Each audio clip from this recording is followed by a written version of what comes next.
It is my privilege to be here this evening with Jack Ma, one of the great entrepreneurs of our time, of course, the founder of Alibaba. And we have so many things to talk about over the next half an hour. And of course, we also want to try to get to your questions as well. We're going to talk about Alibaba, of course, but also China, the Trump world that we all live in, globalization, trade, and so many other issues. But first of all, thank you, for joining us. Yeah. Let me start with this, which is to say that you just spent some time inside Trump Tower and went to go visit with Donald, our president-elect in the United States. Tell us about that meeting. Well, it's a very productive meeting, much better than I thought, than I expected. What did you expect? Well, I heard a lot, and I watched, like everybody, I watched all the news and heard a lot about him. So when I go inside, I saw, anything that, but he's very sort of open-minded, listen what I talk. So I think I'm very happy about results. And finally, when he said, he said, Jack, let me walk you down. So it seems he's very happy about the results we had. Can I ask, how does a meeting like that happen? Do you call him? Does he call you? Well, how does this take place? Well, that's the question I'm asking myself. Because someday I got some requests from people say, Jack, do you want a meeting the president-elect?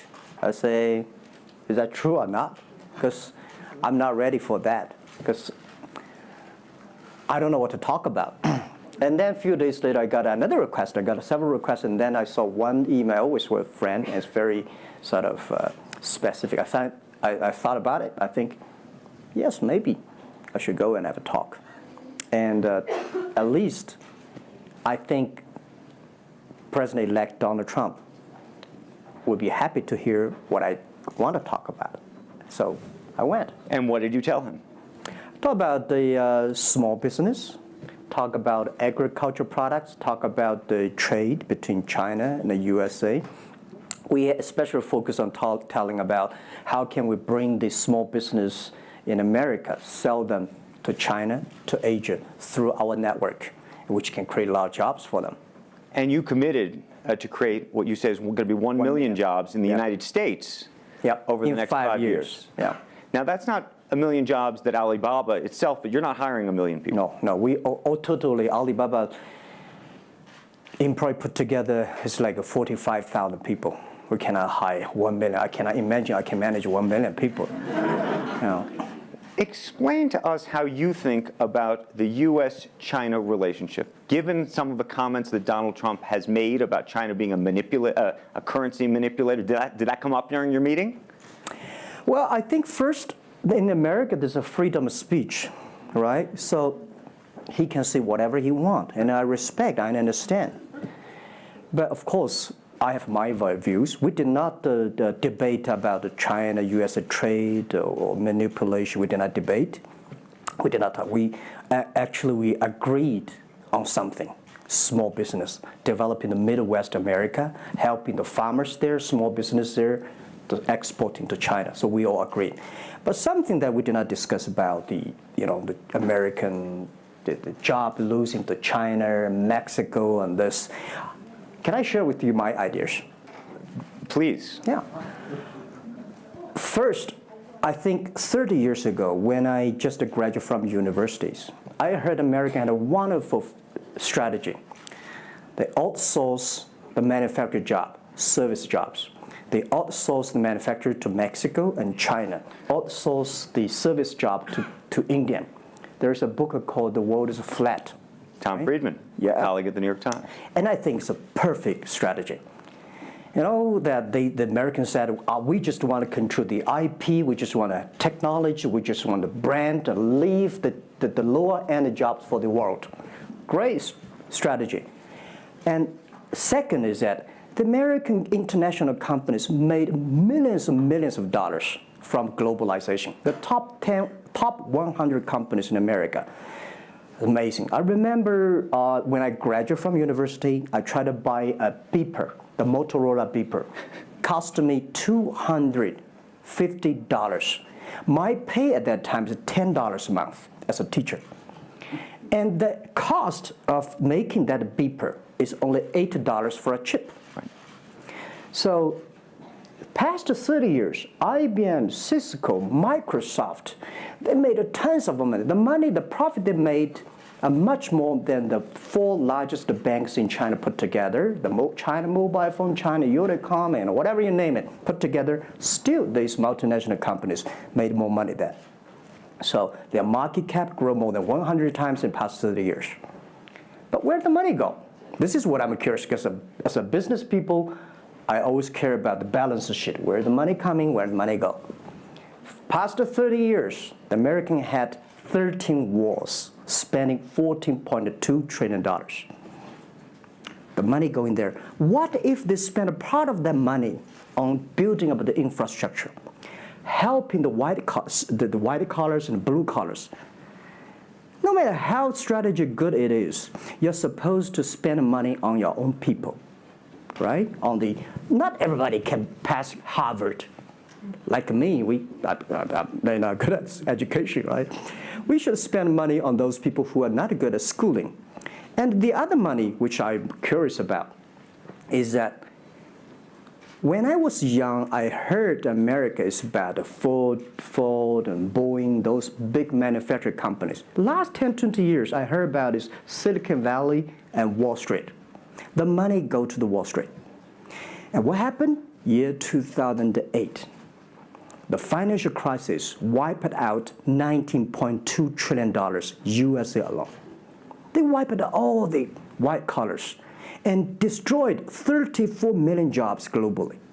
So what if the money is not Wall Street? What if the money spent on the Middle East, Middle West of the United States, developing the industry there? That could be changed a lot. So it's not the other countries steal jobs from you guys. It is your strategy. Okay, but you do not distribute the money and things in a proper way. This is what I. And now we're having a backlash. And that backlash is a rebuke of globalization. And so much of the conversation, frankly, that we have here, and that backlash is happening in the United States. But I will say President Xi was here yesterday. You had lunch with him. And he was quoting Abraham Lincoln. What did you make of that? Well, I would say that globalization is a great stuff. It's the USA, it's developed countries to teach us how to do globalization. I remember 2002 or 1 before China joined the WTO, everybody in China was worried. Me, I was worried. Because what if all the international products come to China, destroy our industry, and we have to lose a job? So convince China, after 20 years, then you guys are say, this is a terrible thing. I believe globalization is good, but globalization needs to be improved. This is Donald Trump, president-elect, want to solve it, the problems. That globalization, I think, should be inclusive globalization. In the past 30 years, the globalization was controlled by 60,000 big companies. 100 years ago, globalization was controlled by several kings and emperors. What if next 30 years we can support 6 million business doing business across the board? What if in next 30 years we can help support 20 million small business can do business across the board? So this is something which I believe globalization should be inclusive. And do you think that the words of President Xi will happen in reality, which is to say that China has largely acted on its own behalf for many, many years, and now is effectively saying that the U.S. needs to continue acting on everybody else's behalf? Yeah, I think, the world needs some, Mr. Xi yesterday said, it's a wonderful time, it's a bad time, or the worst time. The world needs a new leadership, but the new leadership is about working together. This is what I understand. We do not necessarily need one specific leader to teach us what to do, what not to do. But the world have to partner together. This is what I think. And I think as a Chinese, as a business people, I feel proud for what President Xi said yesterday. As a business person, I want the world to share the prosperity together, to join the force together. As a Chinese, I'm happy about what he committed. Yesterday he said, he speaks like us, takes the responsibility of the second largest economy. As the China's second largest economy, he has to take some responsibility. This is the first time I heard a Chinese leader make number commitment. He said, next 10 years, we are going to import $8 trillion US. This make me feel excited because China is transforming from exporting to importing. If there's a concrete number, if we can fulfill it, this is going to be huge change to the China and to the world. But don't you think that it's easier today for China to be interested in globalization because of the benefits that can accrue to China because you're continuing to develop than it is for countries that are, quote unquote, developed? Well, first, the WTO rule is not designed by China. It's not made by China. I would say there's something that I want to change. The WTO is designed, a lot of rules designed for big companies in the past 30 years, and only big companies can do it. And China definitely benefit a lot from opening. I think China should learn one thing, that we grow in the past 30 years. It's because we open to the world. If we continue to open to the world, not fully. Okay. An American business that wants to effectively go into business in China has a very difficult time, has to partner effectively with a company that's there already. This is why I said China has problems too. The world has problems. And China definitely has a lot of problems. China should open, we should be more confident. This is what I feel yesterday. I feel the confidence of Mr. Xi that he is ready to open more to the world. This is what I suggest, that we should solve the problem by business community, right, by negotiation. WTO, China joined WTO for like 20 years or 70 years. I don't know the number. But the past 2 years, that I think we as a business, we as a country, we as the world, we have to review something. Right. But not because unbalanced things, we stop it. You've been calling for something called EWTP. Yeah. What is that? This is what I would talk about, is that the WTO was great, but they mainly designed for developed countries, big companies. There's no opportunity for small business. We want to build up an EW, Electronic World Trade Platform, to support young people, small business, thanks through mobile phones, internet, they can sell and buy across the board. And the other thing is that WTO is a very interesting organization. When you put the Doha round, when you put 200 government officers in a one room, ask them to agree on something, it's impossible. I can never imagine that they can agree on something together. Business should be designed by business people. So we believe EWTP should be something that the business people sit down together, agree on something, negotiate on something, and get endorsement from the government. I want to talk a little bit about Alibaba and the model itself, because I think for many in the West, if you will, they don't necessarily understand it. And to the extent that the extent that I could try to compare it to Amazon, which I know you think is an unfair comparison, one of the things that's so fascinating to me is that Amazon and Jeff Bezos have pursued what might be described as a very asset-heavy business model. They're buying airplanes. They want to own the entire supply chain from beginning to end. And Alibaba has effectively an asset-light business. It is very much, in terms of the retail piece of this, the opposite. You don't want to own the warehouses. You don't want to own the logistics companies. How do you think about that? Is Jeff Bezos right, or are you right? And is there going to be a meeting in the middle? I hope both are right. And because the world can never have one model. If the world has only one correct model, the world is too boring. Right? We need to have all kinds of models. And the people who do the model should believe in the model. And I believe what I do. Right?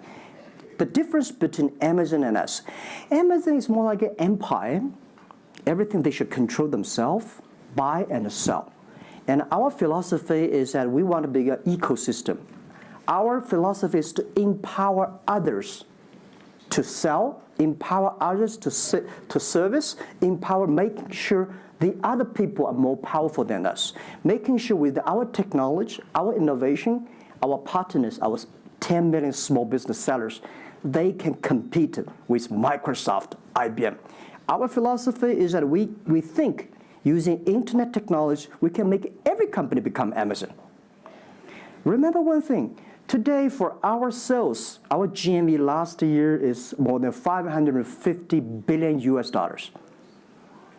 To hire people deliver for us, we need 5 million people. So how can we hire 5 million people deliver things for us to deliver the things we sold?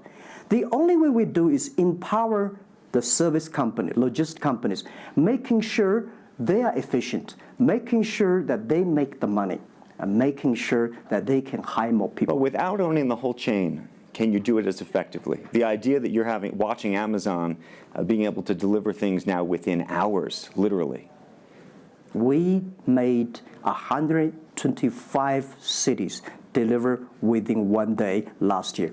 Imagine, 10 years ago, deliver one thing from Beijing to Hangzhou takes about 8 days. Now you can deliver things from Beijing to Inner Mongolia or some city within 12 hours. It's improving. You can never expect these things happen within 24 hours. We have patience. So I think, can you imagine that within the 11/11 Singles Day, we sold $17 billion, and by delivering more than 600 million packages within 3 days. This is happening, and this is what we feel proud of. It's not how much money we make. It's not how powerful we are. We think because of the technology, we can make the technology very inclusive, that every small companies can use it. This is my dream, because I started my first business in 1992 in China as a small business. In order to borrow money, 5,000 US dollars from bank, took me 3 months to acquire, still failed. So difficult to be a small business. Today, with the technology, we can empower them. This is something I want to do. One of the critiques, as you know, and it continues to linger around Alibaba, is the piracy issue. There's an IP issue, and it's an issue all over China, but you take the brunt of a lot of it. Yeah. How much progress have you made in your mind, and how do you think about some of the regulatory bodies in other countries, including the US, that continue to criticize Alibaba for these issues? First, when we start do this business, as a business like this size, you have to take all the criticism. You have to listen what is right, what is wrong. And second, as an e-commerce, when you put 10 million small business, empower them to sell. We do not like Amazon buy. We cannot check. Even you buy, when you buy $55 trillion or $550 billion, you cannot check every product. So the model itself and the e-commerce itself may have a lot of these flaws. And third, I would say in the past 17 years, we are the leader of this anti-privacy issues, the IP, protect the IP. But the second, we are internet companies. We do not have the law enforcement. We find this guy is selling product, cheap, fake products. We delete them. We cannot arrest them. But we have huge progress. Last year alone, we put 400 people into jails. We deleted 370 million fake products listing on our site. I would say we are the leaders, and we are using the big data to check who's buying, who's manufacturing, who's selling, what is the address. So now I'm happy about the whole world, especially China, all the government organization, start to realize the issues. So I would tell you, good thing is that today, when you go to those criminal group, which I call them criminals, those fake products, manufacturers, sellers. You've praised the quality, though, of some of these. I would talk about it later, right? Those criminals said they can go anywhere but not Taobao and Tmall, because using our data, we trace where they are, who they are, what's the address, what the amount. and we will deliver this to the police station and working with them to arrest them. The quality issues is something I want to share with people. It's not about praising the fake products. I want to say that for so many years, those branded companies, you have to be very careful because the fake products, their quality improving is scary. That is the difference between us. Because when you find guys, the thing that people said, this is fake. And you have to find people, you have to find a third-party institution to check it is fake or not. We find sometimes the quality is better. And I tell you, another thing is even scary. There's one branded company. He said, we are selling fake products. We check everything, there's nothing wrong. So we say, what is wrong? So we buy the products from his flag shop and deliver to them. They say, it's a fake. You know what I'm saying? Yep. We buy things from the flag shop of this brand and deliver back. It's the fake products, they say. So it's a bit confusing. Right. This is fighting against the fake products. It's a war against the human greediness. It's not easy. You cannot finish it, but you have to continue to fight.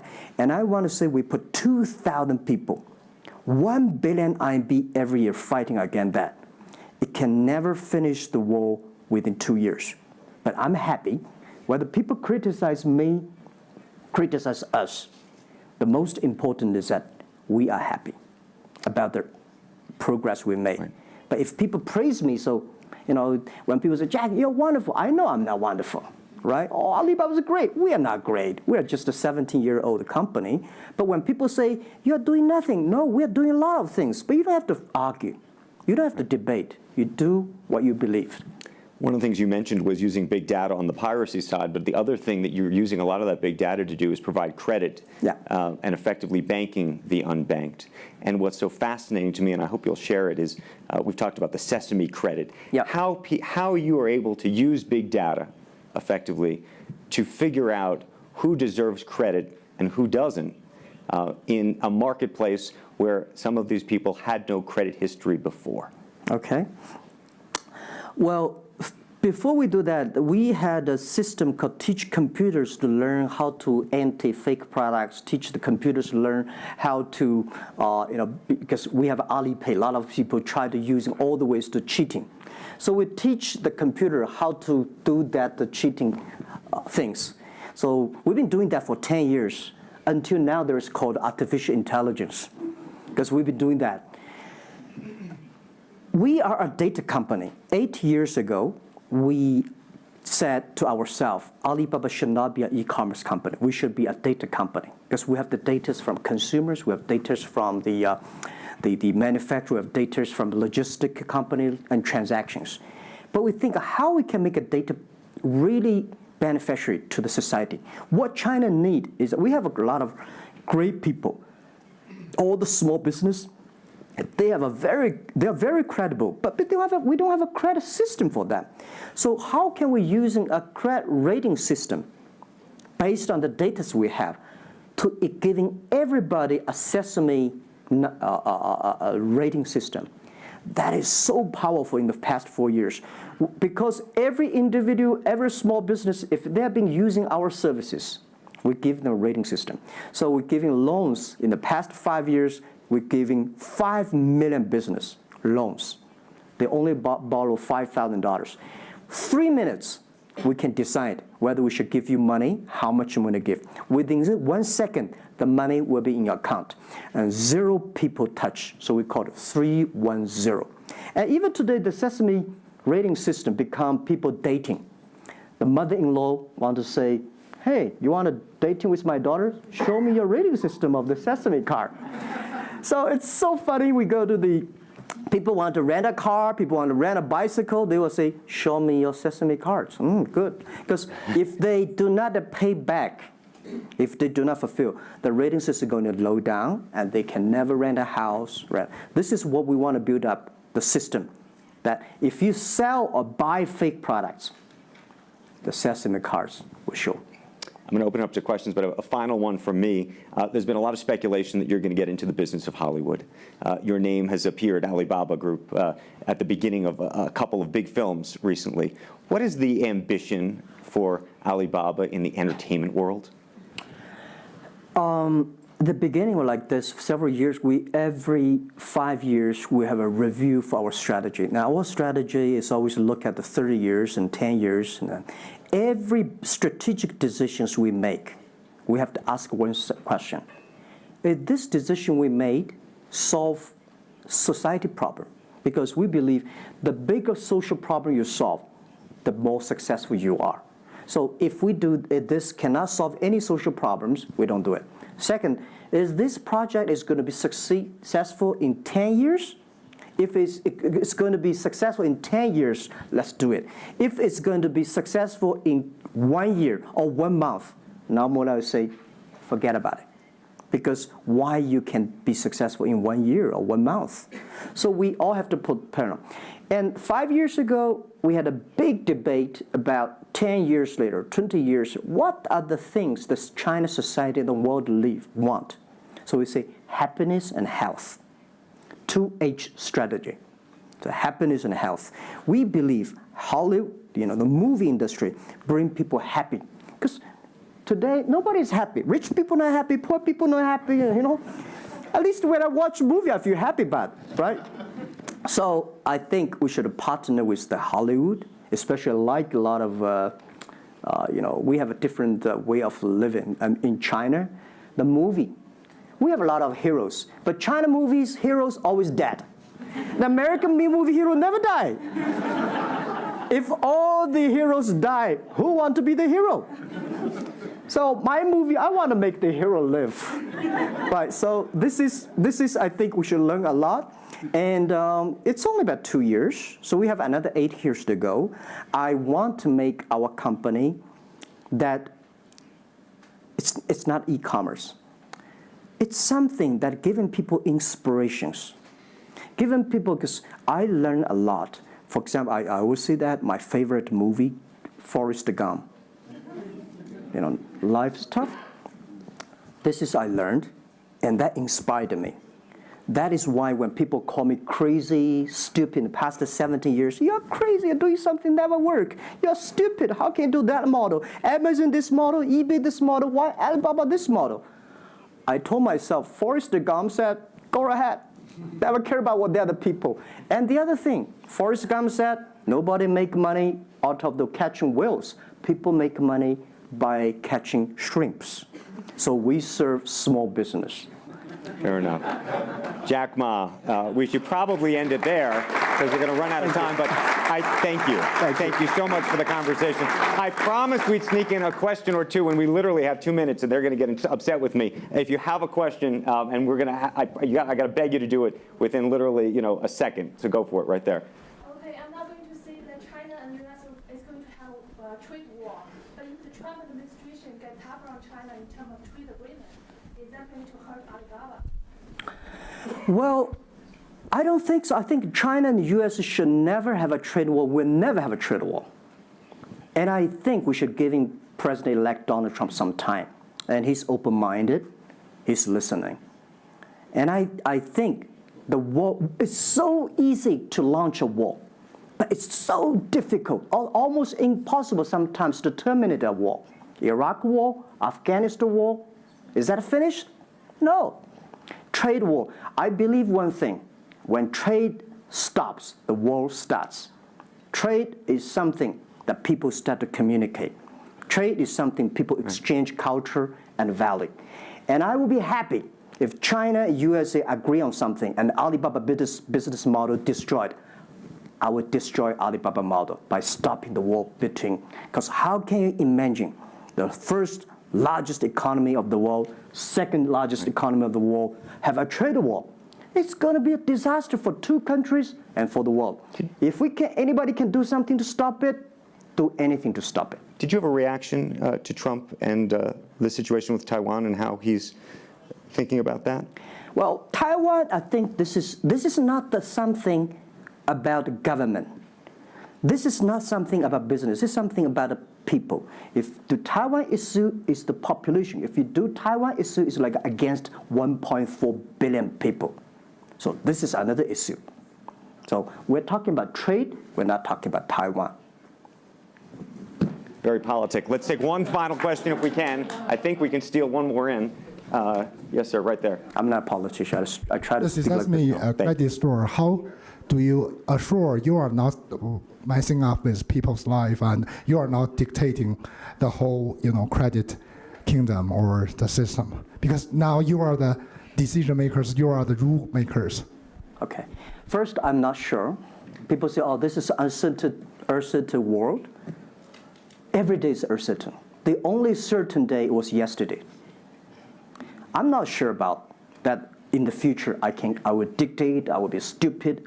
That's why I should retire early when I'm young. That is why I have a lot of things that I dream I want to do. I want to do philanthropy, I want to be a teacher, I want to go back to school, I want to do the environment. And the world is so wonderful. Why should I be the CEO of Alibaba all the time? I'm coming to this world not to work. I want to come to this world to enjoy my life. I don't want to die in my office. I want to die on the beaches. It's a wonderful message. Jack Ma, thank you for the conversation. Well, can I say one last thing? Yes, please, please. I just want to give my last advice to any people here that every government should pay attention to in the next 30 years are critical for the world. Every revolution, technology revolution takes about 50 years. The first 20 years, technology company. Next 30 years, the implication of the technology. Focus on next 30 years. The first 20 years, eBay, Amazon, Facebook, Alibaba, Google, good. The most important is that make the technology inclusive, make the world change. This is 30 years. Next, pay attention to those people who are 30 years old, because those are internet generation. They will change the world. They are the builder of the world. Third, that let's pay attention to the company who have fewer than 30 employees. So 30 years and 30 years old and 30 employees. That can make the world much better. Jack Ma, thank you very, very much. Thank you. Thank you. Thank you. Really appreciate it. Thank you. Thank you.